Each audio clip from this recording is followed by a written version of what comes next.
টঙ্গীর বিশ্ব ইজতেমা ময়দান দখলকে কেন্দ্র করে মাওলানা জোবায়ের ও সাতপন্থীদের মধ্যে ব্যাপক সংঘর্ষের ঘটনা ঘটেছে।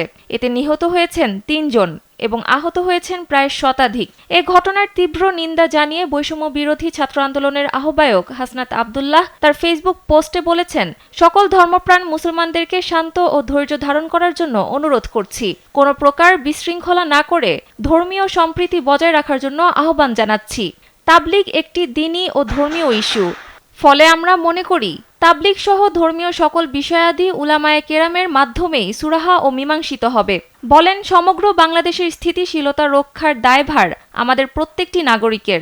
দেশের শৃঙ্খলা বজায় রাখতে শান্তিপূর্ণ সমাধান ও অবস্থানের জন্য আমরা সবাই আন্তরিকভাবে কাজ করে যাব। স্যান্ডেলিনা সো, রূপচর্চায় আভিজাত্য।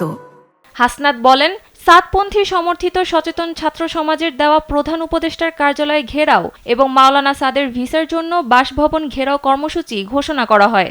অনাকাঙ্ক্ষিত ঘটনা এড়াতে সাতপন্থীদের সাথে আলোচনা করা হয়েছে। পরে তারা কর্মসূচি প্রত্যাহার করেন।